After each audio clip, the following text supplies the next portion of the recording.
Hay cosas que uno nunca olvida. Como el sonido de una puerta cerrándose con fuerza en mitad de la noche, o el silencio helado que queda después. Mi nombre es Clara Mendoza. Y crecí en un lugar donde el miedo se respiraba en el aire, donde la esperanza era un lujo que nadie podía permitirse. Gary, Indiana, no es precisamente un lugar para soñar. Es una ciudad oxidada por el abandono, donde las fábricas cerraron mucho antes de que yo pudiera entender que era una fábrica, pero lo suficiente tarde como para que las calles estuvieran llenas de hombres sin trabajo, mujeres rotas y niños que aprendíamos demasiado rápido a sobrevivir sin ternura. Mi madre limpiaba casas. Se levantaba antes de que el sol saliera y volvía cuando el cielo ya estaba negro otra vez. Siempre con el mismo olor a productos químicos y cansancio. Nunca hablaba demasiado. Pero había algo en sus ojos, algo que me decía que ella también había tenido sueños alguna vez. Que también había amado. Y que también había sido traicionada. De mi padre, solo recuerdo su espalda alejándose. Fue una noche de febrero cuando yo tenía 8 años. Discutieron, él gritó, ella lloró. Yo, desde mi habitación, recé como me enseñaron en la iglesia, con miedo. Esa fue la última vez que lo vi. Nunca supe a dónde fue. Nunca volvió. Y nunca pregunté. Aprendí que algunas preguntas no merecen respuestas. Solo traen más dolor. Desde entonces, entendí que nadie vendría a salvarme. Ni Dios, ni los vecinos, ni mucho menos el sistema. A los 10 años, ya sabía cómo esquivar a los tipos que merodeaban la parada del autobús. A los 12, empecé a vender dulces en las esquinas. No por necesidad, sino por control. Porque quería sentir que tenía algo que era mío. Que podía generar mi propio dinero. Que podía moverme por el mundo sin deberle nada a nadie. Pero en Gary, ser mujer y no tener miedo es una provocación. Y yo provocaba. Un día, tenía 14 años, un hombre trató de seguirme hasta casa. No sé qué me poseyó, pero me detuve en seco, me giré y lo miré directo a los ojos. Le dije, sin temblar, que si daba un paso más le iba a enterrar el destornillador que llevaba en el bolsillo en el cuello. Él sonrió desconcertado, pero se detuvo. Me vio como si de repente ya no fuera una niña. Y se fue. Esa noche, mientras lavaba los platos, mi madre me miró. No dijo nada, pero lo supo. Supo que algo había cambiado. Que su hija ya no era una niña. Yo también lo supe.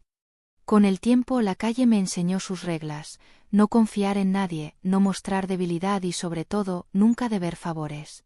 Porque en mi mundo los favores siempre se pagan, y casi nunca con dinero. Empecé a hacer pequeños negocios con lo que tenía. A los 15 ya sabía cómo vender cosas que no eran mías. Y también cómo hablar para que la gente creyera que yo podía conseguir lo que fuera. Mentir no me costaba. Callar me costaba menos. Pero siempre tenía un objetivo, salir de ahí. No importaba cómo ni cuánto doliera. No lo sabía entonces, pero esa rabia, esa frialdad, ese fuego que me hervía por dentro, me iban a salvar. Me iban a armar para enfrentar lo que vendría después. Porque lo que viene en esta historia, lo que te voy a contar en las próximas partes, no es ficción. Es la realidad que muchas mujeres callan. Es el infierno disfrazado de matrimonio perfecto. Es el precio que se paga por confiar en quien no se debe. Pero aún no llegamos ahí. Primero quiero que entiendas quién soy. Soy Clara. La hija del abandono. La mujer que no pidió permiso. La que aprendió a hacer del dolor su motor. Y si estás aquí escuchando esto, es porque algo dentro de ti también quiere saber qué se siente levantarse después de haber sido destruida. Quédate. Te prometo que lo que viene no lo vas a olvidar. La escuela nunca fue para mí. No porque no entendiera las materias, sino porque entendí demasiado pronto que el sistema no había sido diseñado para mujeres como yo. Mujeres que llegan con los zapatos rotos y los cuadernos compartidos. Mujeres que no pueden pagar las excursiones o los uniformes. Mujeres que tienen que trabajar después de clase en vez de ir a practicar algún deporte. Así que, mientras otras soñaban con graduarse, yo soñaba con tener un negocio propio. No importaba qué tipo de negocio. Quería dinero. Quería control. Quería, por una vez, ser yo quien decidiera a qué hora despertaba y a quién dejaba entrar a mi casa. A los 16, ya tenía mi primer ingreso fijo. Vendía cosméticos falsificados traídos desde Chicago, y los vendía bien. Sabía hablar. Sabía convencer. Aprendí rápido que la gente no siempre quiere la verdad, solo quiere que le hablen bonito. A los 17 me metí en algo más arriesgado, cambiaba celulares por piezas y revendía partes. No duró mucho. La policía vino a buscar al tipo que me proveía, y ahí decidí que lo mío no iba a ser la delincuencia. No porque me sintiera culpable, sino porque no me gustaba que otro tuviera el poder de arrastrarme con él al fondo. Fue entonces cuando empecé a pensar en algo más estable. Un día, en una lavandería automática del barrio, vi cómo una señora luchaba con una máquina vieja. Se le había trabado el billete, y nadie del local se hacía cargo. Me acerqué, le hablé amable, saqué mi navajita y con un poco de maña, logré liberar el dinero. Me dio $5 como agradecimiento. Y ahí lo supe. Ese era mi ángulo.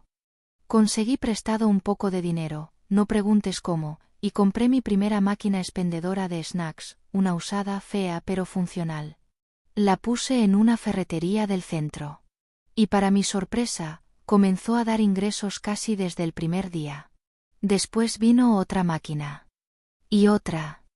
Luego, empecé a instalar pequeños kioscos de cambio de monedas en lavanderías automáticas y salones de juego. Había encontrado un pequeño sistema que podía controlar sola, sin depender de nadie. Era dinero limpio, sí, pero detrás había movimientos oscuros. Cada semana debía repartir billetes a las personas adecuadas para mantenerme en los locales. Sabía que si fallaba un solo pago, mis máquinas desaparecerían de la noche a la mañana. Aprendí a caminar entre los márgenes.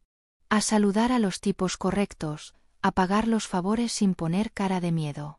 Empecé a construir mi nombre, aunque nadie lo pronunciaba. En mi mundo, el respeto se gana en silencio.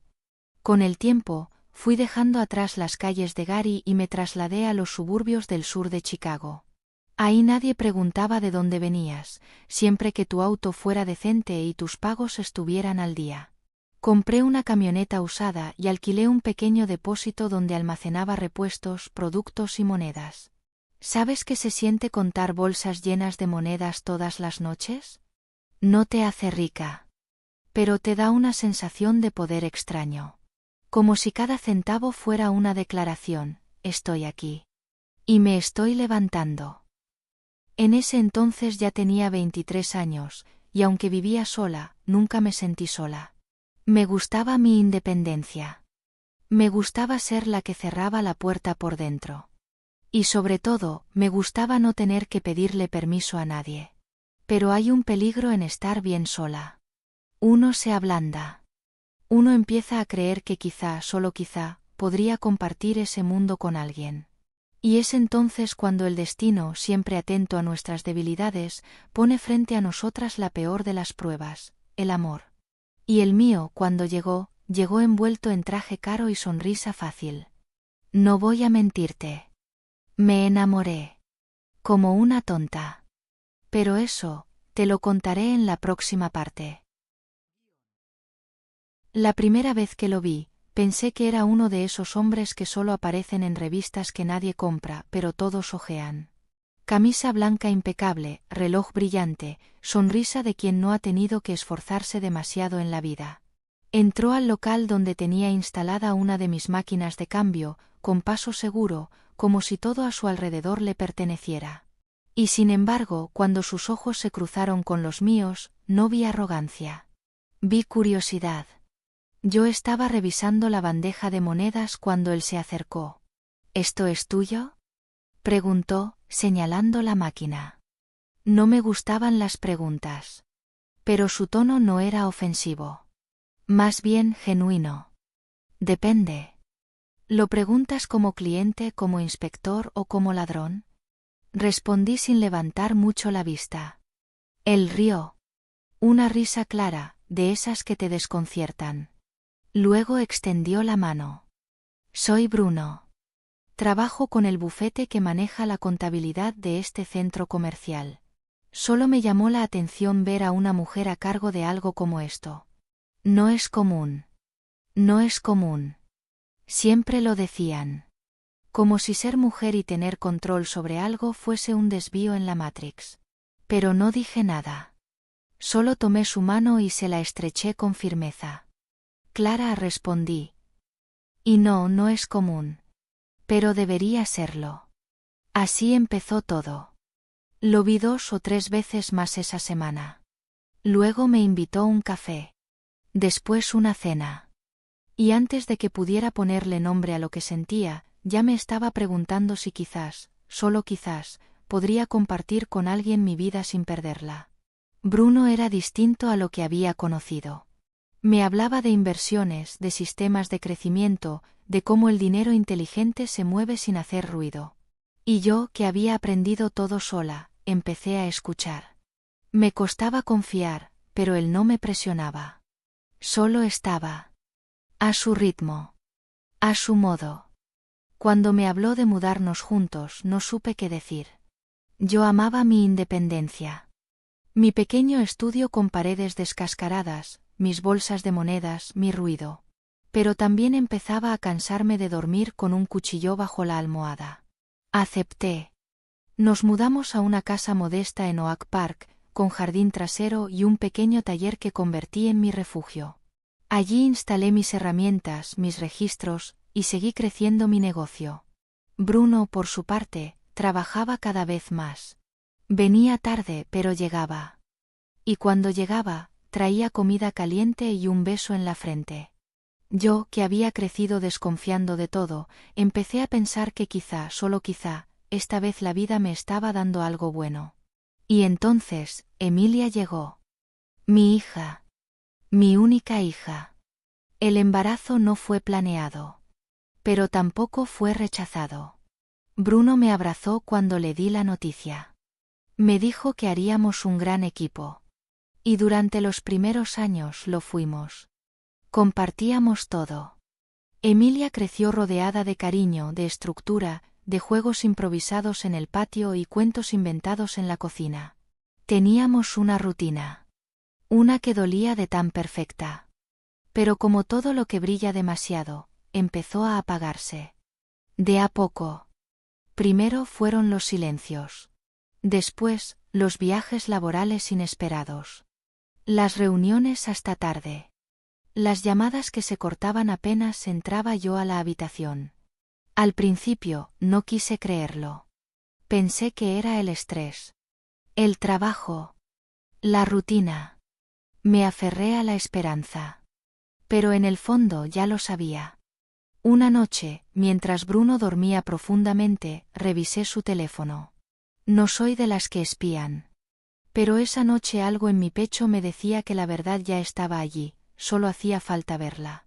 Y la vi. Mensajes con otra mujer. No puedo dejarla aún, pero lo haré. Te extraño en mi cama. Esta semana no puedo verte, Clara sospecha. No lloré. No grité. No lo desperté.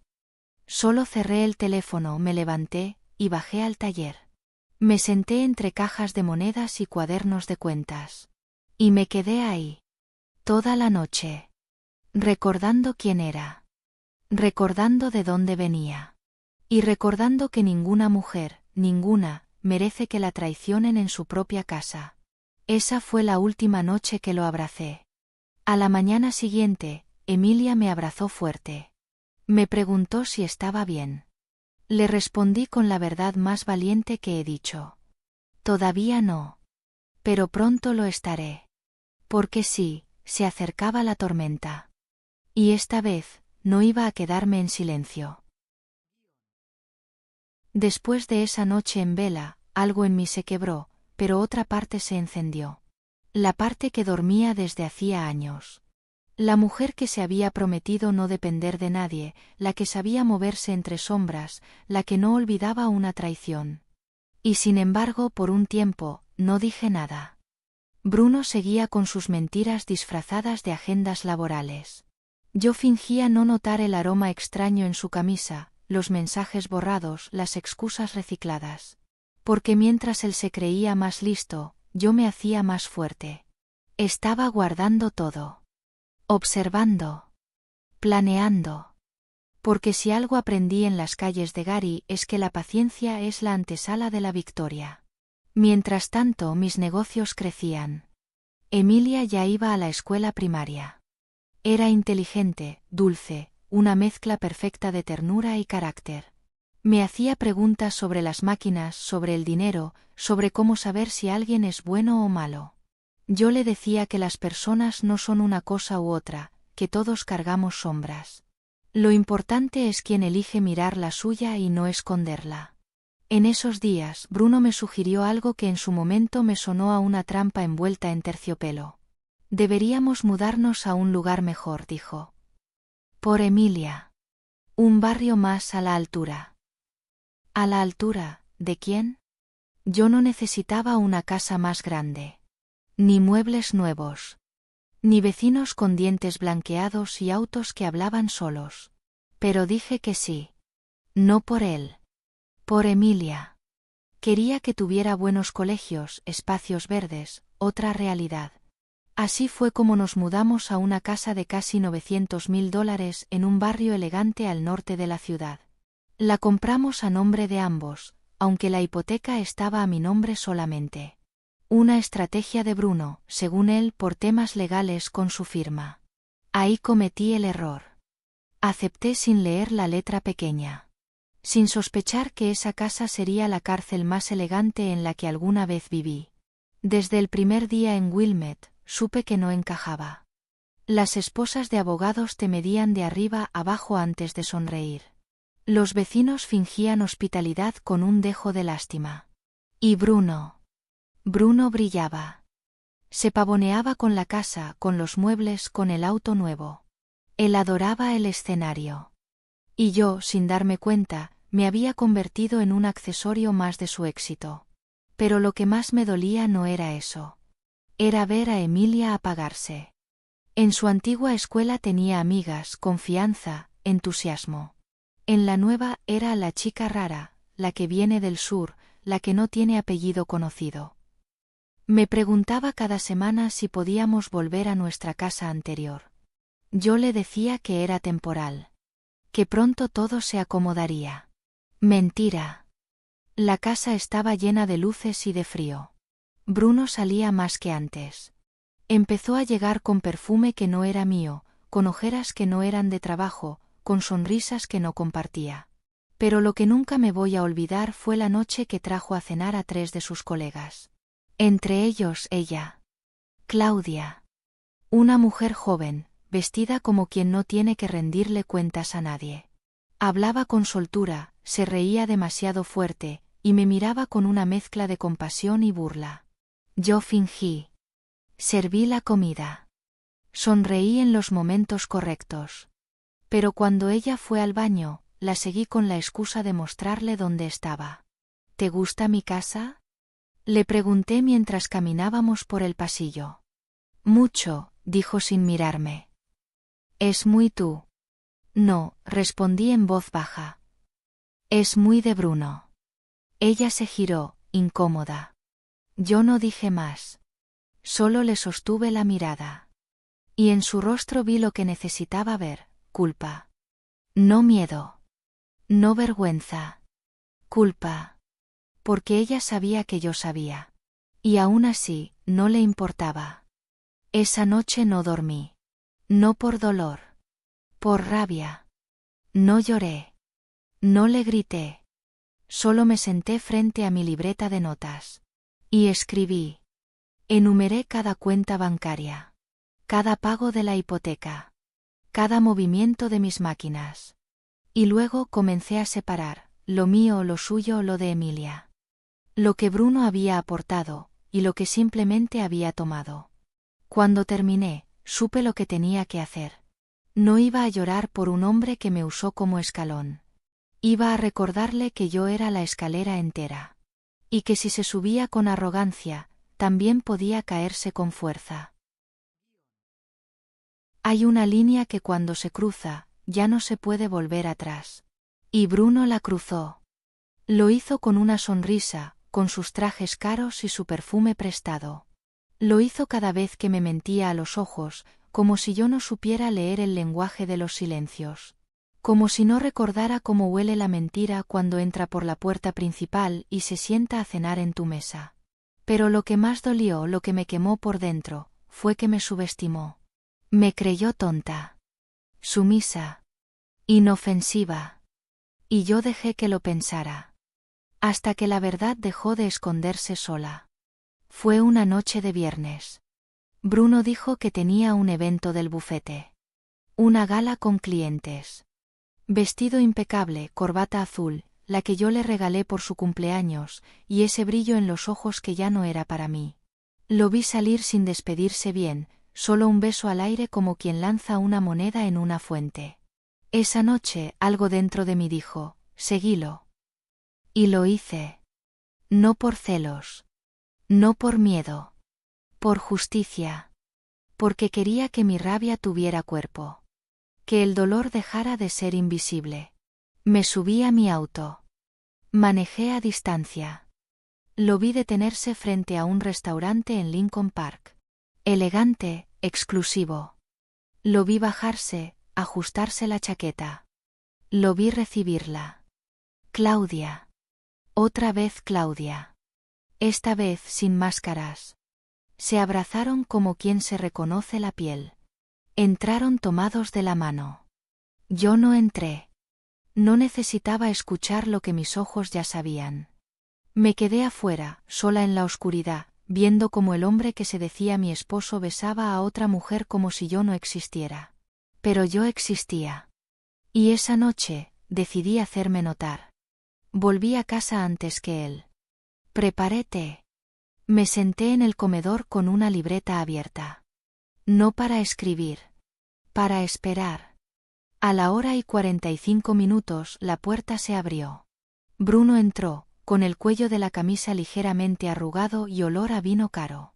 ¿Todavía despierta?, dijo, sorprendido. Sí, respondí sin mirarlo. Estaba haciendo cuentas. ¿Cuentas? Sí. Estaba calculando cuánto me costó esta traición. No respondió de inmediato. Solo caminó lentamente hasta el sillón, con ese aire sobreactuado de quien quiere aparentar que no entiende. Pero lo entendía. Lo sabía. Clara, no hagas un escándalo. Estas cosas pasan. Esas palabras. Estas cosas pasan. Como si me hubiera caído un vaso al suelo. Como si un error de contabilidad. Como si mi dignidad fuera una grieta reparable con silencio. Me levanté, lo miré a los ojos y le dije. Tenés razón. Estas cosas pasan. Pero cuando pasan, tienen consecuencias. Me fui a dormir al cuarto de Emilia. No cerré la puerta.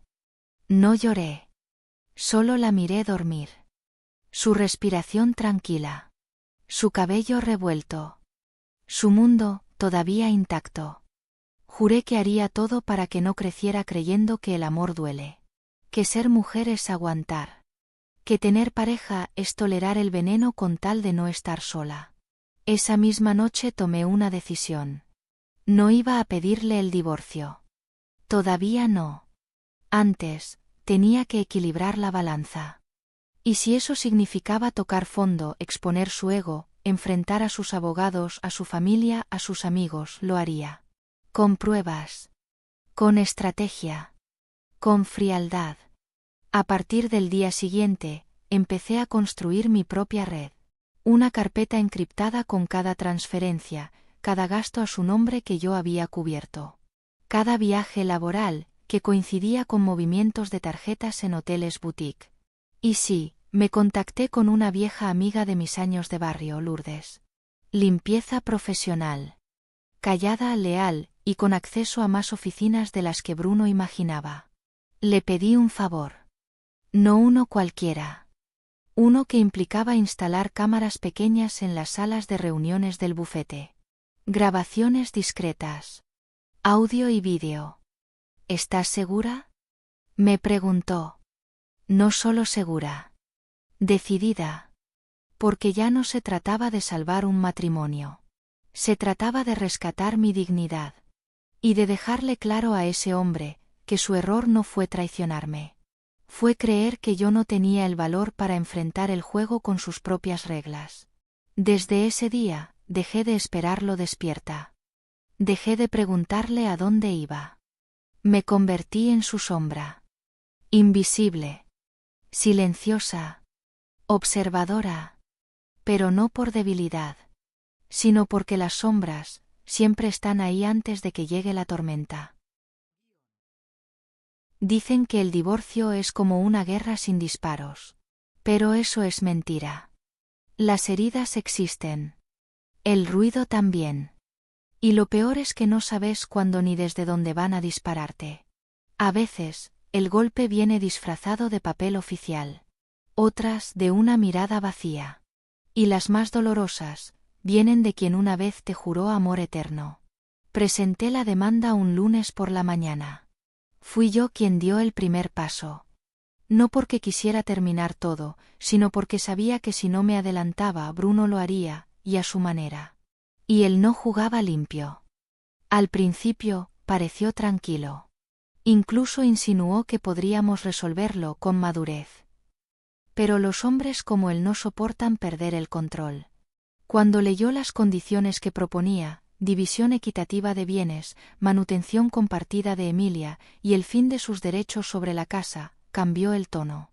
No vas a dejarme en la calle, Clara, dijo con una mezcla de amenaza y burla. Si crees que podés ganarme en un tribunal, no me conoces en lo absoluto. Te conozco demasiado, Bruno, le respondí. Y por eso sé que vas a hacer todo lo posible por destruirme. Pero te tengo malas noticias. No soy la misma que hace 10 años. Y no lo era. Había pasado semanas construyendo mi caso. Mis abogados eran dos mujeres que habían salido del mismo tipo de barrios que yo. Ellas entendían lo que significaba enfrentarse no solo a un hombre con poder, sino a un sistema hecho para protegerlo. No me prometieron milagros. Me prometieron lucha. Y eso era suficiente. Bruno contrató un bufete entero. Caro, agresivo, con más maquillaje que ética. Gente que sabía cómo retorcer la ley hasta que gritara lo que ellos querían escuchar. Y lo hicieron. De pronto, yo no era una madre dedicada, sino una mujer inestable, controladora, manipuladora. Sí, leyeron eso en voz alta frente al juez. Controladora. Como si querer proteger lo que construí me convirtiera en una amenaza. Como si tomar decisiones sola fuera sinónimo de desequilibrio. Como si hablar con firmeza me hiciera peligrosa. Pero lo peor estaba por venir. Bruno presentó un informe psicológico manipulado. Un documento donde una terapeuta sugería que Emilia había expresado sentirse incómoda conmigo. Que necesitaba más estructura, más límites, un entorno masculino sólido. Nunca escuché tanto veneno envuelto en palabras elegantes. Yo había criado a mi hija. La había cuidado, protegido, acompañado en cada paso. Y ahora ese mismo sistema que la ignoró cuando pidió volver a su antigua escuela iba a decidir qué era mejor para ella. ¿Con base en qué? ¿En los contactos de Bruno? ¿En su nombre? ¿En su dinero? El juez ordenó medidas provisionales. Me quitaron la custodia compartida. Me impusieron una pensión para Bruno, sí para él, mientras él se quedaba con la casa y con Emilia. La ironía era grotesca. Ese hombre que vivía de reuniones vacías, que me había traicionado física y emocionalmente, que había dilapidado dinero en cenas con su amante, ahora era visto como el padre ejemplar. No podía respirar. El día que Emilia me llamó desde la escuela llorando porque su padre la había dejado olvidada en una actividad, supe que no podía quedarme quieta. Mamá, no quiero estar más con él, me dijo entre lágrimas. Me trata como si fuera una carga. Solo habla por teléfono. Me deja sola. Me fui directo a la escuela. La recogí. Y esa noche en la cocina de una amiga, mientras comíamos arroz con manteca, le pregunté: ¿Querés vivir conmigo? Y ella, con los ojos todavía enrojecidos, asintió: Para siempre. Pero el sistema no entendía de para siempre. Entendía de documentos, de firmas, de permisos. Y Bruno se negó a firmar nada. Alegó secuestro parental, desobediencia judicial. Quería llevarme a la cárcel. Sí, a la cárcel. Por cuidar a mi hija. Por amarla. Por no permitir que la usaran como un trofeo. Y entonces entendí que esta guerra no iba a ser justa. Iba a ser mía. Por eso, cuando la abogada me dijo que tenía que responder con la misma frialdad con la que ellos atacaban, no dudé. Le entregué las grabaciones. Las transferencias. Las pruebas de infidelidad. De negligencia. De manipulación. Cada papel, cada dato, cada mentira con fecha y hora. Había esperado lo suficiente. Era hora de empezar a devolver cada golpe. Porque si Bruno pensaba que yo iba a caer de rodillas, entonces no conocía a la mujer que había nacido entre ruinas. No conocía a la niña que sobrevivió sin padre. A la adolescente que vendía golosinas para comprar su primer cuaderno. A la madre que lo había soportado por años sin romperse. Y si no la conocía. Estaba a punto de hacerlo. No hay nada más peligroso que una mujer tranquila, planeando en silencio. El día que el juez dictaminó que yo debía pagarle a Bruno una pensión mensual, como si se tratara de una víctima, me prometí algo: iba a cumplir con cada sentencia. Cada obligación. Cada regla. Pero lo haría a mi manera. No me malinterpretes. No soy una criminal. No soy una vengadora de película. Soy una mujer cansada de que la llamen exagerada, conflictiva, difícil, por el simple hecho de defenderse. Y si el sistema me exigía rendir cuentas, entonces yo iba a pagar, hasta el último centavo. Literalmente. La primera cuota debía enviarse antes del día 5. Era una cantidad absurda. A Bruno, que ganaba el triple que yo y que tenía una red de contactos inflada por los pasillos de su bufete, no le hacía falta ese dinero. Pero él no lo pedía por necesidad. Lo hacía por poder.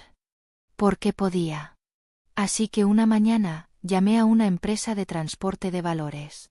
Les pedí un servicio muy específico: entrega en efectivo, monedas para ser precisa.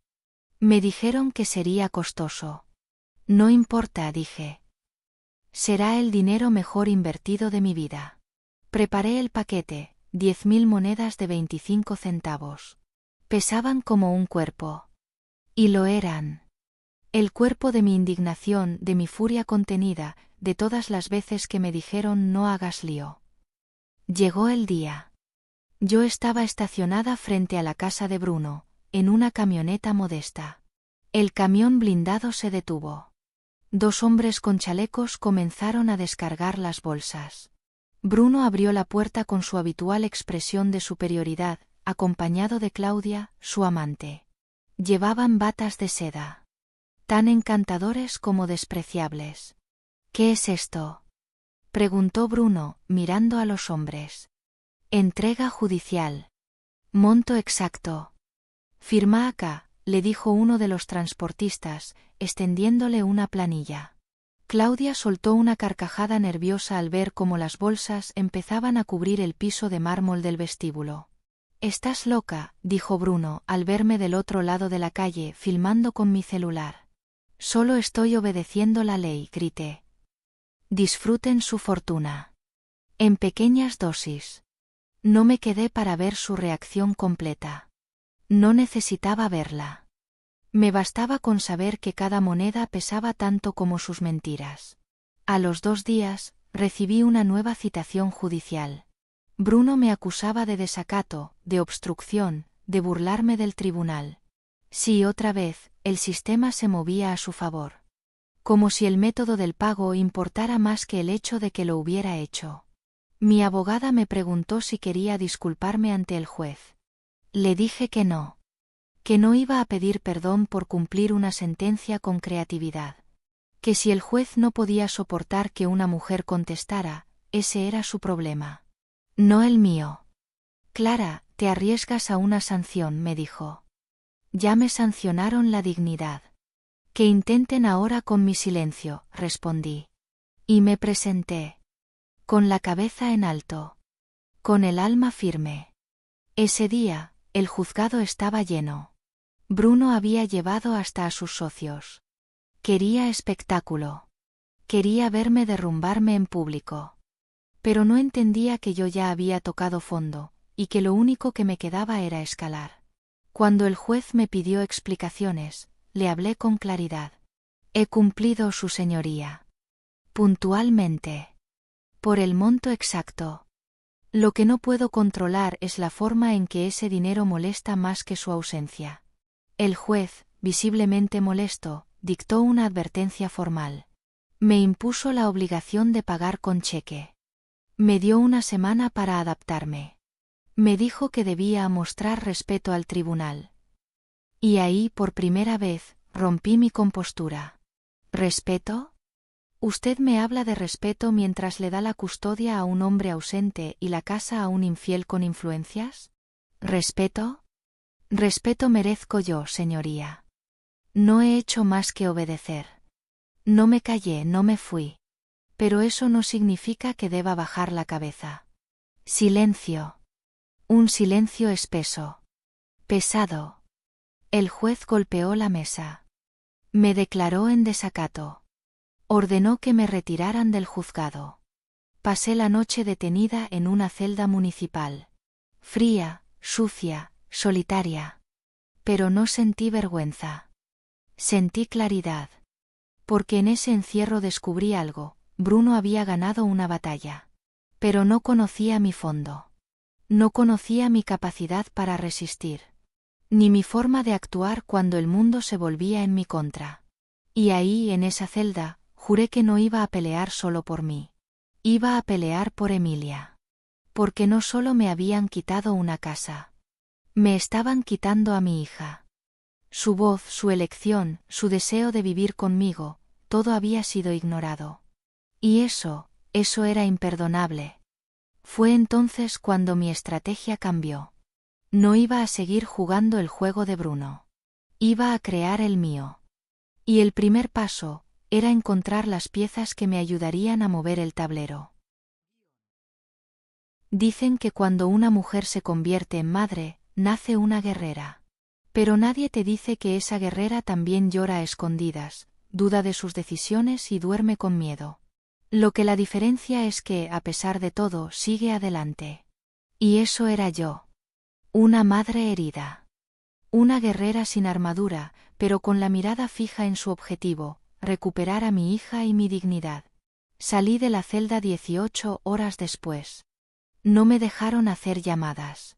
No me ofrecieron agua. Pero cada minuto allí sirvió para lo que vendría.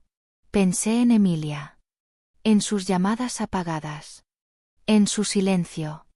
En cómo su padre, ese hombre que decía amarla, la estaba usando como escudo. La estaba convirtiendo en rehén emocional. Y eso no lo iba a permitir. Fui directo a casa de mi amiga Sofía. Ella me abrió sin hacer preguntas. Me preparó café. Me dejó una ducha caliente. Y cuando me senté a la mesa me dijo: ¿Qué vas a hacer ahora? No le respondí de inmediato. Saqué una libreta. Escribí un solo nombre, Lourdes. Lourdes, mi amiga de los años viejos. Mujer discreta, de pocas palabras y oídos muy atentos. Limpieza en oficinas de alto perfil. Acceso a espacios donde nadie mira, porque todos asumen que una mujer con guantes y escoba es invisible. La llamé esa misma noche. Necesito un favor, le dije sin rodeos. ¿Qué tipo de favor? Quiero saber con quién se acuesta Bruno. ¿Con qué juez cena? Quiero escuchar lo que dicen cuando creen que nadie escucha. Hubo un silencio. Luego su respuesta. ¿Querés pruebas o venganza? Quiero justicia, le dije. Pero si se parece a la venganza, no voy a pedirle disculpas. Nos encontramos 2 días después. Lourdes me entregó un pequeño dispositivo. Un micrófono del tamaño de una uña. Iba a colocarlo en la sala de reuniones del bufete donde trabajaba Bruno. También en la zona común del edificio, justo donde los socios solían relajarse con copas de whisky al final del día. No va a ser inmediato, me advirtió.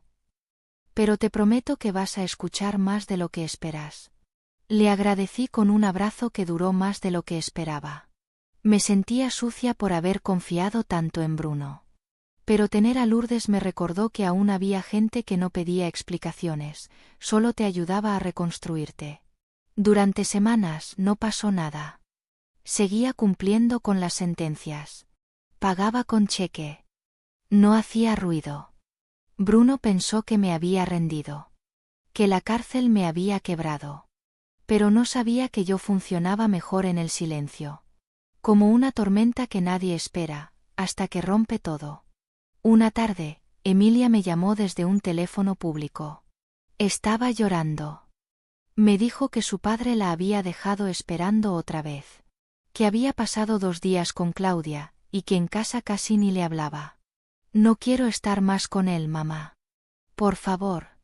Quiero vivir con vos, me suplicó. Te prometo que voy a arreglar esto, mi amor, le dije, sintiendo cómo se me apretaba el pecho. ¿Y si te meten otra vez en la cárcel? Entonces desde la cárcel voy a seguir peleando. Pero esta vez, no me van a callar tan fácil. Esa misma noche, Lourdes me mandó el primer audio. Yo estaba en la cocina, limpiando las tazas, cuando mi celular vibró. Puse los auriculares. Y escuché. No pasa nada, viejo. Esa jueza es amiga mía. Ya la invité al evento del colegio de mi hijo. Está comprada. Era Bruno. Hablando con otro abogado. Riéndose. Y lo declara: lo tengo controlado. Está sola. Nadie le cree. En 3 meses más la dejo sin casa, sin hija y sin reputación. Tuve que sentarme. No porque me sorprendiera, sino porque era la primera vez que lo escuchaba decirlo con tanta naturalidad. Con tanta crueldad. Como si destruirme fuera una estrategia más en su agenda. Como si yo no fuera la madre de su hija. Como si no fuera humana. Reenvié el audio a mi abogada. En menos de 24 horas, ya teníamos una solicitud para reabrir el caso de custodia, con nueva evidencia. Pero no me detuve ahí. Lourdes me entregó más audios. Vídeos. Conversaciones enteras entre socios del bufete, donde se hablaba de manipulación judicial, fiestas privadas con jueces, intercambio de favores legales por favores sexuales. Incluso mencionaban cómo encubrían casos internos de acoso laboral y desvío de fondos. La pudrición era profunda. Pero yo ya tenía la pala. Hice 2 copias de todo.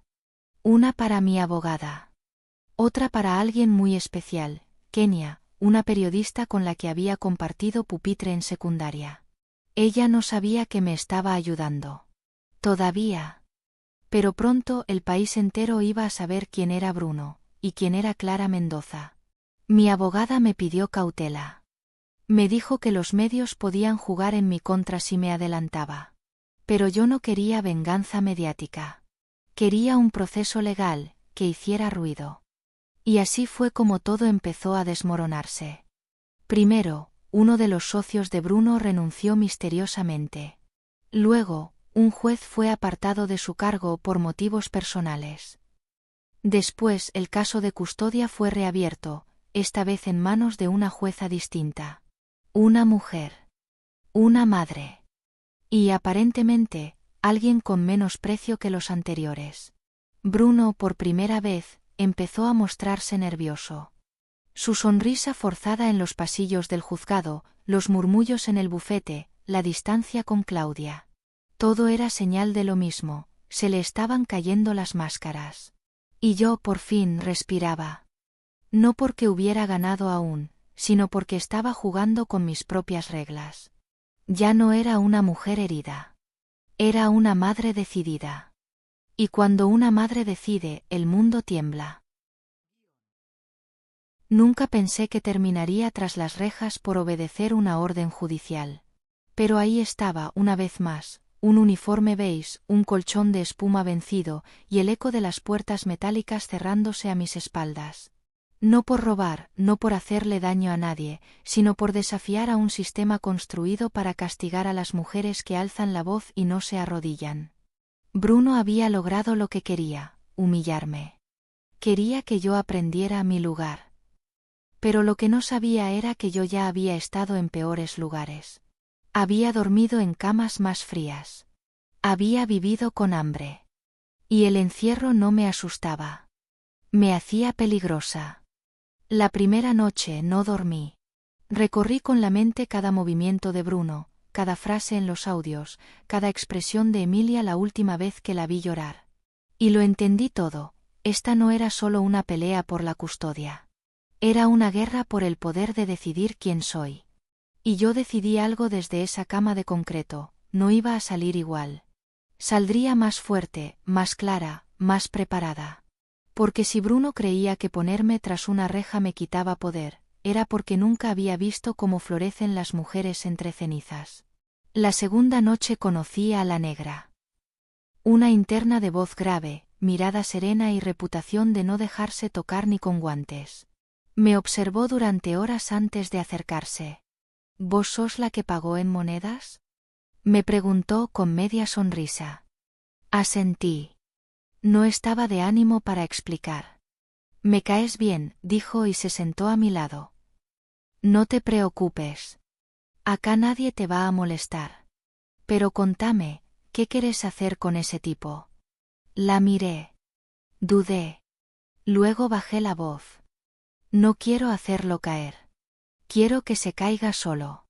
Solo necesito acelerar la caída. Ella se rió. Entonces estás más cerca de ganar que de lo que pensás. A partir de ese momento, la negra se convirtió en mi mapa. Me enseñó cómo moverme, a quién hablar, a quién evitar. Y también me presentó a otra interna, Nora, que había trabajado en tribunales como archivista antes de ser encerrada por una acusación dudosa de fraude. Nora sabía cómo funcionaban los sistemas desde adentro. Y eso fue oro para mí. En poco tiempo armé una red. Mujeres con rabia, con inteligencia, con tiempo. Les conté mi historia. Les compartí fragmentos de audios y detalles de cómo Bruno se jactaba de manejar a jueces como si fueran peones. Una noche, mientras tomábamos un café aguado en la sala común, Nora dijo algo que me quedó grabado. Si tu historia se filtra, no solo lo arruinas a él. Podés salvar a muchas otras. Hay cientos de Claras allá afuera que no tienen voz ni recursos. Y eso me tocó. Porque ya no era solo sobre mí. Era sobre todas. Así fue como empecé a escribir. Usando hojas de biblioteca, redacté una carta larga, cruda, dirigida a Emilia. No para que la leyera ahora, sino cuando estuviera lista. En ella le contaba todo, desde cómo conocía a su padre hasta cómo su ambición lo transformó. Le explicaba cada paso que di, por qué lo hice y lo mucho que la amaba. Le decía que, aunque no pudiera estar con ella ahora, mi amor no dependía de la distancia. Esa carta nunca la envié. La guardé. Como recordatorio. Como testimonio. Como parte de mi historia. Las semanas pasaron. Desde adentro, me llegaban noticias de afuera. Lourdes me mandó mensajes cifrados a través de mi abogada. El escándalo comenzaba a hacer ruido en ciertos círculos. Algunos medios independientes empezaban a investigar irregularidades en el bufete de Bruno.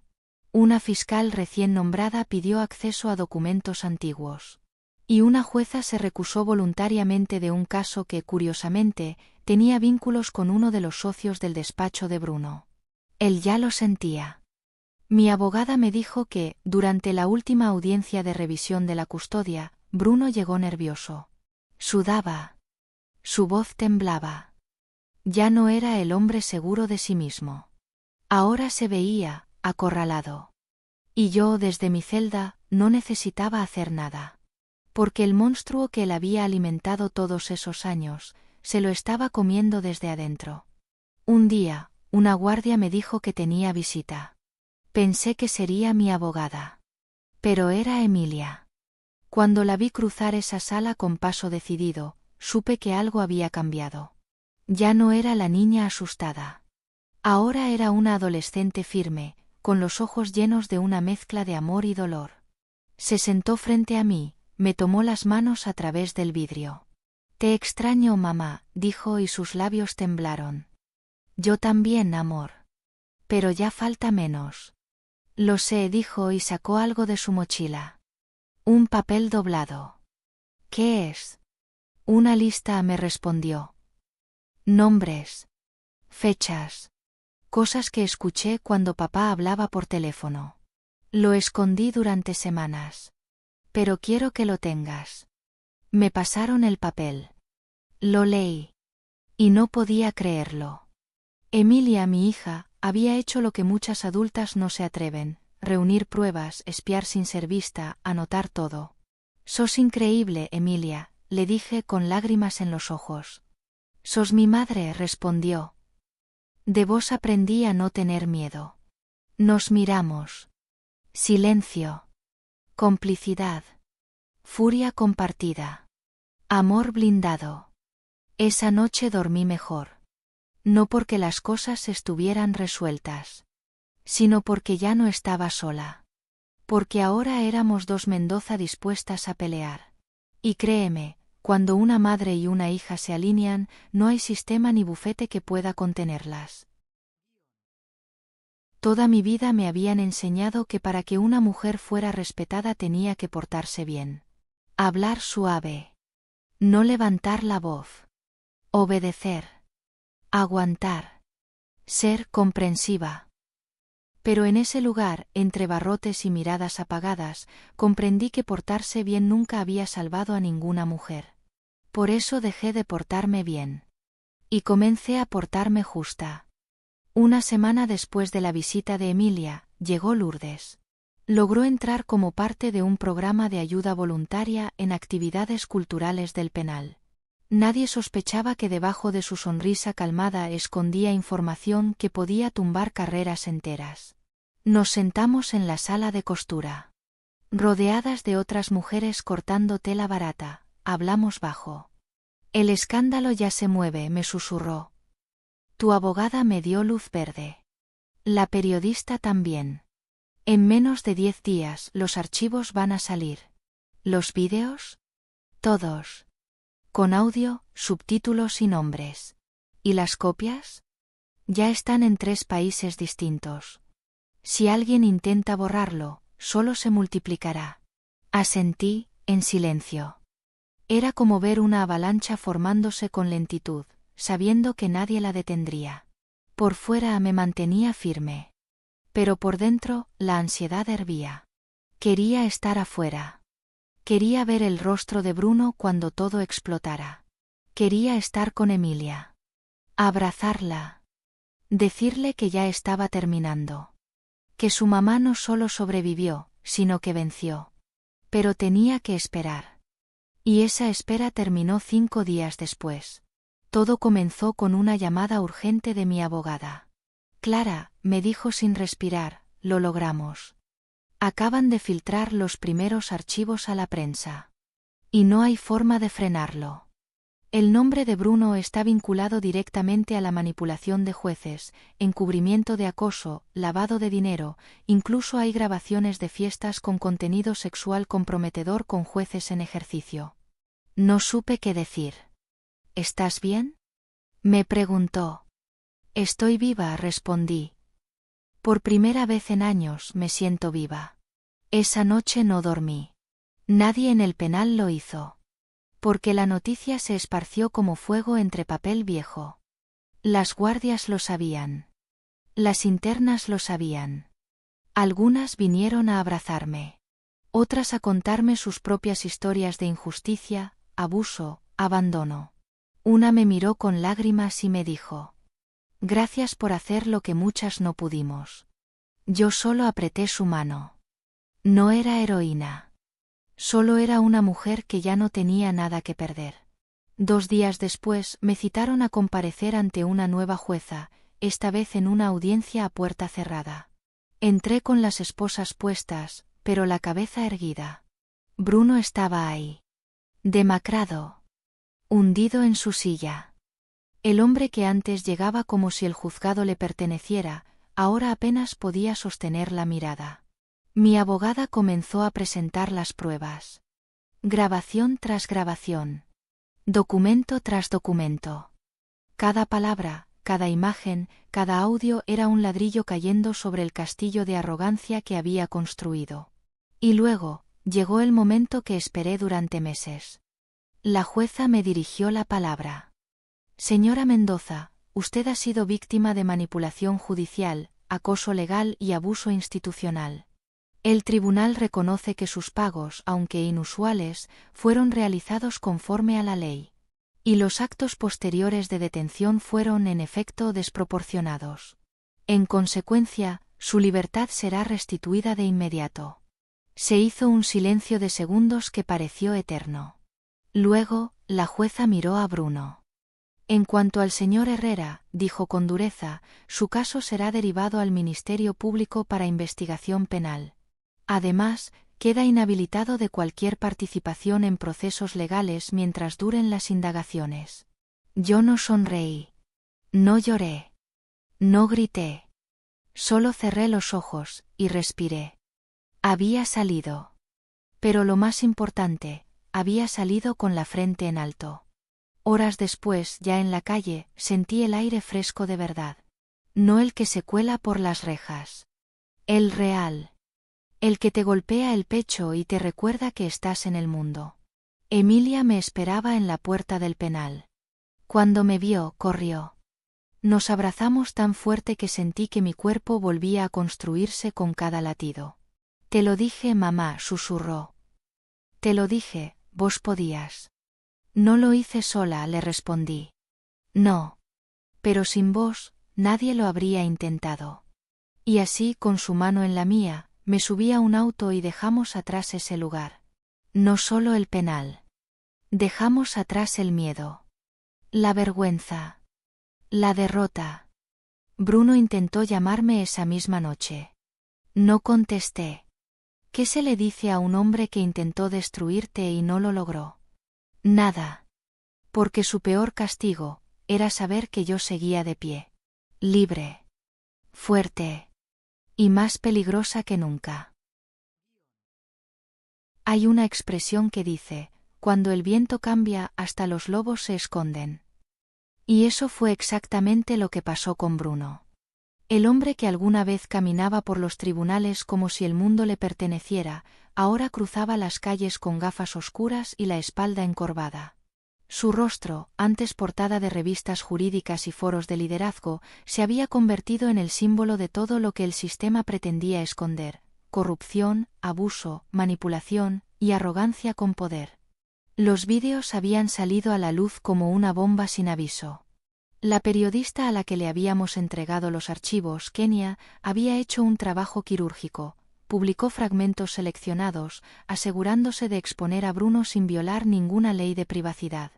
Su informe abría con una frase que me dejó helada.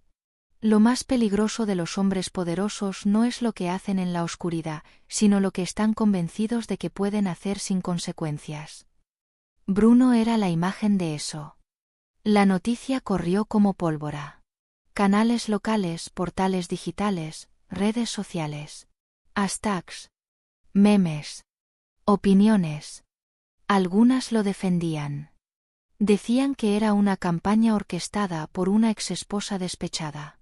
Pero la evidencia era tan clara, tan sólida, tan brutalmente precisa, que hasta sus aliados comenzaron a retroceder. Primero fueron sus socios. Uno por uno, fueron desmarcándose. Declaraciones de desconocimiento, de rechazo a las conductas reveladas. Luego el colegio de abogados. Le suspendieron la matrícula de manera preventiva. Después los jueces involucrados. 2 renunciaron antes de enfrentar procesos disciplinarios. 1 fue formalmente imputado. Y mientras todo eso pasaba, yo me mantuve en silencio. No di entrevistas. No busqué cámaras. No me paré frente a ningún micrófono a exigir justicia. Porque ya la estaba obteniendo. No necesitaba hablar más. El mundo hablaba por mí. Mi abogada me recomendó discreción. Me dijo que ahora era más importante cuidar mi integridad que mi reputación.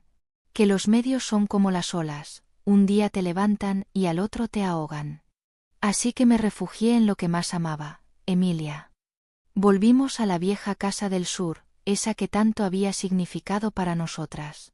Las paredes aún olían a abandono, pero también a verdad. A memoria. A raíz. Pasamos días limpiando, arreglando, pintando. Yo misma reparé los interruptores, la grifería. Emilia eligió los colores de su cuarto. Y cada pequeño cambio era un símbolo. Estábamos reconstruyendo no solo un espacio, sino nuestras vidas. Una mañana mientras desayunábamos me mostró su celular. ¿Lo viste? Me preguntó con una sonrisa disimulada. Era una foto. Bruno. Salía de una oficina, rodeado de periodistas. Se cubría el rostro con la chaqueta. Parecía viejo. Pequeño. Como si todo su ego se hubiera evaporado. Sí, lo vi, le dije. ¿Y qué sentís? La miré. Pensé. Y respondí. Liviandad.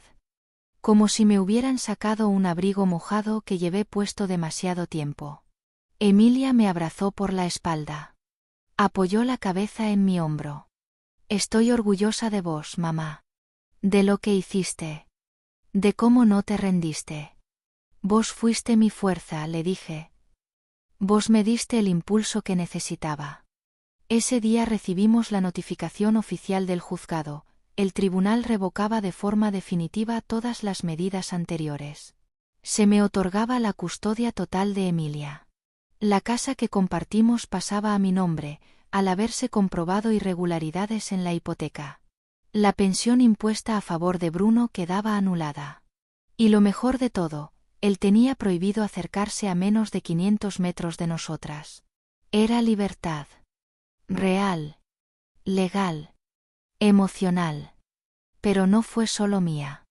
Mujeres de todo el país empezaron a escribirme, a través de redes de mi abogada, incluso cartas físicas, contándome sus historias. Algunas aún presas de relaciones tóxicas. Otras, recién salidas de batallas judiciales brutales. Muchas no buscaban respuestas, solo querían decir, gracias. Me diste valor. Y yo las leía todas.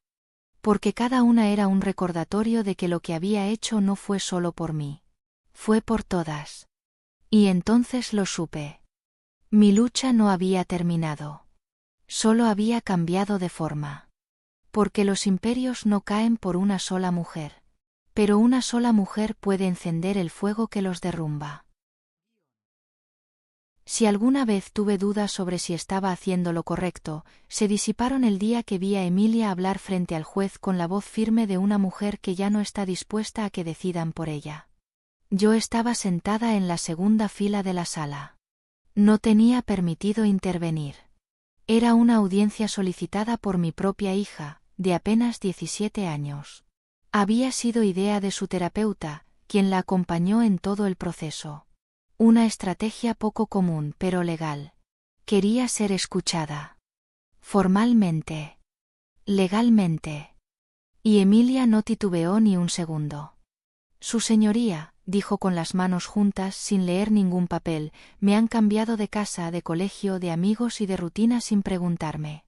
Se han tomado decisiones sobre mi vida sin que se me permitiera opinar. Y quiero dejar constancia de que ya no quiero vivir con mi padre. No porque lo odie, sino porque me ignora. Porque me trata como una propiedad más. Porque nunca estuvo realmente presente.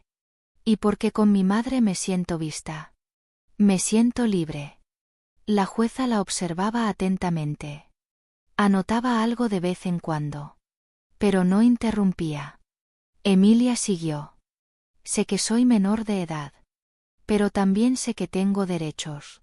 Y el primero de ellos es a vivir en un entorno donde me sienta segura, querida y respetada. No quiero seguir siendo usada como una herramienta de castigo entre adultos. Solo quiero vivir mi vida. Y si eso significa emanciparme para poder estar con mi madre, entonces estoy dispuesta a hacerlo. Ese último párrafo nos dejó a todos sin aliento. Incluida yo. La jueza pidió un receso. Nos ordenaron salir de la sala. Bruno ni siquiera asistió.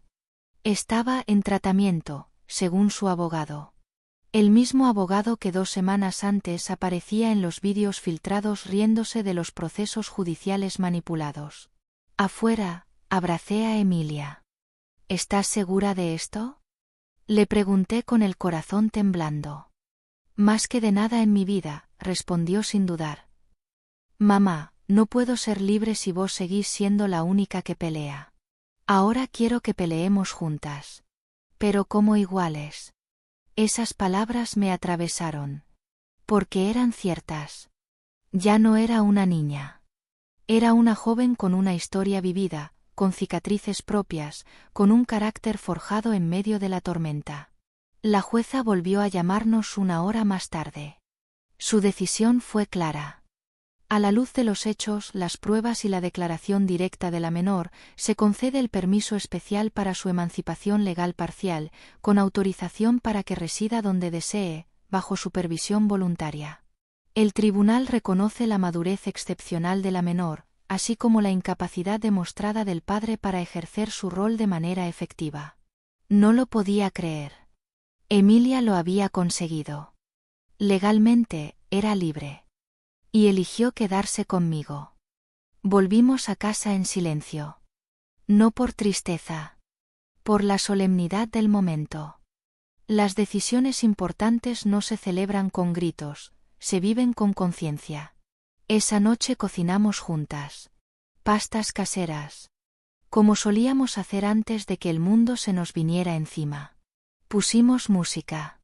Emilia me preguntó si aún tenía esa vieja lista de canciones que escuchábamos cuando salíamos a limpiar las máquinas expendedoras.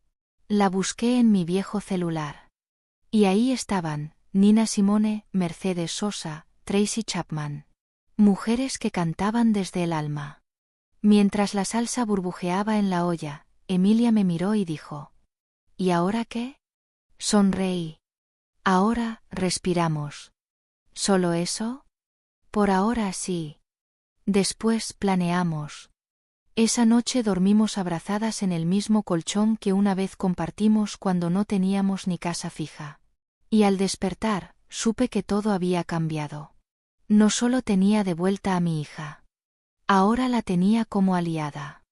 Y eso, en este mundo, vale más que cualquier sentencia judicial. Los días siguientes fueron distintos. Emilia empezó a transformar la casa en algo suyo. Pintó su cuarto de verde menta. Decoró las paredes con fotos y dibujos. Me pidió que le enseñara a manejar las cuentas de los negocios. Y así, poco a poco, comenzamos a compartir más que una casa. Compartimos visión. Mamá, me dijo una mañana, ¿y si hacemos algo más con esta historia? Algo que ayude a otras. ¿Cómo qué? No sé aún. Pero siento que no pasamos por todo esto solo para seguir como si nada. Hay muchas mujeres allá afuera viviendo lo mismo, en silencio. ¿Y si les damos una forma de hablar? La miré con asombro. Tenía 17 años. Pero hablaba como si llevara 1000 batallas encima. Lo vamos a pensar, le dije. Pero por ahora, tomémonos un respiro. Y así lo hicimos. Ese mes no atendí llamadas de abogados ni periodistas. No respondí correos. No hablé de Bruno. No toqué un solo documento judicial. Solo me dediqué a reconstruir, no solo un hogar, sino un vínculo que ni el odio, ni la cárcel, ni la manipulación pudieron romper. Porque Emilia no era solo mi hija. Era la prueba viviente de que el amor bien sembrado, florece incluso en medio del barro. Y ahora que ella tenía el control, y yo recuperaba mi fuerza, sabíamos que lo peor había pasado. Pero también, que lo mejor estaba por comenzar. Hay puertas que se abren con una llave y otras, que solo se abren cuando una se reconstruye por dentro. Salí del sistema judicial como quien despierta de una pesadilla larga. Y no me refiero solo a la cárcel. Me refiero al tribunal del juicio constante, el que la sociedad arma contra las mujeres que se atreven a hablar, que se atreven a pelear, que se atreven a incomodar. Ya no debía nada. Ni legal ni emocionalmente. La custodia estaba conmigo. La casa estaba a mi nombre. Bruno había desaparecido de las noticias, de los juzgados, de nuestras vidas. Había perdido todo lo que no supo cuidar. Y yo, había recuperado lo único que me importaba, mi hija, mi paz y mi dignidad. Volver a casa fue otra cosa. No era la misma que había dejado meses atrás. Emilia la había transformado. Pinturas nuevas. Cortinas de colores claros. Plantas vivas. Libros apilados. Olores a hogar. Ya no era un espacio de resistencia. Era un lugar de vida. De creación. Me mostró su cuarto con orgullo, como si fuera su primera victoria. Mira lo que hice con la estantería vieja, me dijo, señalando una repisa convertida en mini biblioteca. Y esa lámpara, la arreglé yo. No pude evitar sonreír. Te salió mejor que a mí cuando la compré, le dije. Me salió como te sale todo a vos, con lo que hay a mano. Ese comentario me tocó profundamente. Porque era cierto. Toda mi vida había sido eso, construir con lo que hay. Nunca esperé condiciones perfectas. Nunca necesité permisos. Solo herramientas. Y cuando no las tuve, las inventé. Entramos a la cocina. Sobre la mesa había un pastel de zanahoria, mi favorito. Emilia lo había horneado con ayuda de Sofía, mi amiga de toda la vida. Me abrazaron. Me dijeron que lo logramos. Pero lo que más me conmovió fue lo que Emilia me mostró después. Quiero que veas el sótano, dijo.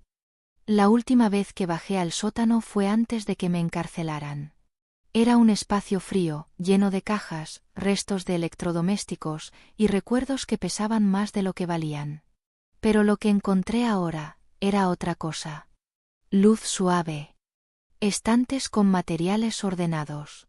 Una mesa de trabajo limpia. Herramientas colgadas con precisión. Incluso una pequeña computadora y una silla ergonómica. ¿Qué es esto?, pregunté, sin poder ocultar la emoción. Tu taller, respondió Emilia. Lo armé para vos. Para cuando salieras. Para que empieces de nuevo. Para que no te olvides de que vos no solo sobreviviste, vos creaste. Y todavía podés crear más. La abracé como si se me fuera a desvanecer entre los brazos. No dije nada. A veces, el amor no necesita explicación. Pasamos esa noche cenando en el jardín, con luces colgantes y una brisa tibia. No hubo grandes discursos. No hubo brindis ni música fuerte. Solo una paz profunda, un silencio lleno de sentido. Antes de dormir, me senté sola en el borde de la cama. Saqué la libreta donde había anotado cada detalle de mi caída. Cada nombre. Cada cifra. Cada mentira. La hojeé en silencio. Era la bitácora de una guerra. Y entonces la cerré. La guardé en una caja. Y la subí al altillo. No para olvidarla, sino para dejarla descansar. Porque había llegado el momento de escribir otra historia. Una que no se construyera con rabia. Una que no se sostuviera en la defensa constante. Una historia tejida con esperanza, propósito y poder real. Y esa historia, recién estaba comenzando. Hay días en los que una se despierta y sin saber por qué, todo huele diferente. El café tiene otro sabor. La luz entra por la ventana con una suavidad que antes parecía imposible. Y el silencio ya no da miedo. Eso me pasó una mañana de octubre. Emilia se había ido temprano al colegio, y yo, por primera vez en mucho tiempo, tenía la casa para mí. No como un espacio donde esconderme del mundo, sino como un territorio conquistado. Mi territorio. Mi espacio. Mi vida. Me preparé un café. El bueno. el que guardaba para las visitas que nunca llegaban. Y me senté frente al ventanal. Afuera, el jardín que una vez estuvo seco ahora tenía flores. Lavandas. Margaritas. Un limonero pequeño que Emilia había plantado con ayuda de Sofía. El mismo árbol que, según ella, iba a darnos sombra y fruta el próximo año. Yo también era ese árbol. Había echado raíces en tierra árida, sobrevivido a tormentas y ahora empezaba a florecer. Encendí la computadora por primera vez desde que salí. Las notificaciones eran incontables. Mensajes de apoyo, solicitudes de entrevistas, propuestas para contar mi historia en programas de televisión. También había críticas, claro. Siempre las hay. Gente que cree que hablar de lo que duele es sinónimo de victimismo. Gente que nunca ha tenido que reconstruirse desde la nada. Ignoré todo eso. Abrí una carpeta nueva y escribí un título, Proyecto C. No sabía bien qué sería. ¿Un libro? ¿Un podcast? ¿Un grupo de apoyo? ¿Un taller para mujeres en situaciones similares? No lo tenía claro. Pero lo que sí sabía era esto, no iba a dejar que todo lo vivido se quedara solo en mí. Tenía que salir. Tenía que servir. Pasé horas escribiendo ideas. Frases sueltas. Fragmentos de memoria que podían convertirse en capítulos, en cartas, en charlas. Pensé en todas las mujeres que me habían escrito, que me habían agradecido, que me habían dicho yo también. Y me sentí parte de algo más grande. Ya no era solo Clara Mendoza, la madre que sobrevivió una guerra legal. Era Clara Mendoza, la mujer que eligió no callarse, no desaparecer, no rendirse. Más tarde ese día, Emilia volvió del colegio con los ojos brillantes. Me abrazó como si hubiéramos estado días separadas, no solo horas. Mamá, me eligieron para dar una charla en la escuela, me dijo, emocionada. Sobre valentía. Y quiero hablar de vos. ¿De mí? De lo que hiciste. De cómo peleaste. De cómo no te rendiste. Me quedé sin palabras. Durante años me pregunté si le había hecho más daño que bien. Si el dolor que vivió a mi lado era demasiado para alguien tan joven. Pero ahora veía que no. Que ese mismo dolor la había transformado. Que no la había quebrado, la había templado. Esa noche le ayudé a preparar su discurso. Palabra por palabra. Sin dramatismos. Con verdad. Con respeto. Con fuerza. Después de que se durmió, bajé al sótano. Mi taller. Mi refugio. Me senté frente a la mesa de trabajo. Respiré hondo. Abrí una caja con papeles viejos. Facturas. Croquis. Planos de mis primeras máquinas. Y en ese momento lo supe, quería volver a emprender. Pero esta vez, en algo que ayudara a otras. Tomé una libreta nueva y escribí, Centro de Independencia Femenina Clara Mendoza. Sería un lugar pequeño al principio. Para mujeres que estaban saliendo de relaciones abusivas, que necesitaban trabajar, aprender habilidades, construir desde cero. Un espacio sin juicio. Con herramientas reales. Donde se pudiera hablar, llorar, aprender, crear. Donde ninguna mujer tuviera que pagar el precio de la soledad por decir la verdad. Llamé a Lourdes al día siguiente. ¿Estás lista para otra revolución? Le pregunté. Siempre lo estuve, respondió sin vacilar. Y así, sin buscarlo, sin planearlo, sin esperarlo, nació algo nuevo. Algo grande. Algo que no tenía que ver con Bruno, ni con la venganza, ni con la justicia que ya había llegado. Tenía que ver con el amor. Con la libertad. Con el poder de sanar, y luego ayudar a sanar a otras. Ese fue mi nuevo comienzo. No perfecto. No libre de miedo. Pero sí libre de culpa. Y eso, para una mujer como yo, era el mayor logro de todos. Siempre imaginé la libertad como un grito. Como una bandera ondeando al viento. Como un golpe en la mesa. Pero no. La libertad verdadera no hace ruido. Es suave, silenciosa. Un susurro en la nuca que te dice, ya no tenés que pelear todo el tiempo. Ahora podés vivir. Habían pasado meses desde la última audiencia. Bruno había desaparecido del mapa, como si la tierra lo hubiera tragado. Algunos decían que se había ido a otro estado. Otros que estaba en una clínica. No me importaba. No lo buscaba. No lo nombrábamos en casa. Porque cuando una historia se cierra de verdad, ya no hace falta repetir el nombre del que te hirió. Solo te concentras en el nombre que llevas vos. Y el mío, por primera vez en mucho tiempo, no me pesaba. Clara Mendoza. Ese era mi nombre. El de la niña abandonada. La joven que sobrevivió vendiendo monedas. La madre que no se quebró. La mujer que eligió pelear. Y ahora, la creadora de algo más grande que todo eso.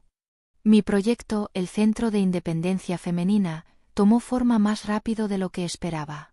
Sofía y Lourdes se sumaron de inmediato.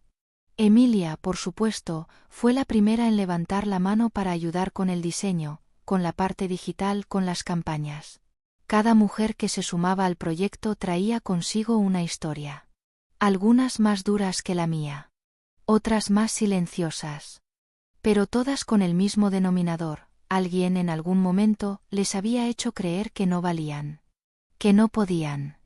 Que no debían. Y todas estaban dispuestas a demostrar lo contrario. Alquilamos un local pequeño, una antigua panadería abandonada en el sur de la ciudad. Lo reformamos con nuestras manos.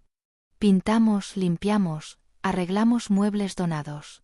Colgamos frases en las paredes: no estás sola, tu historia no te define, tu libertad empieza en tu voz.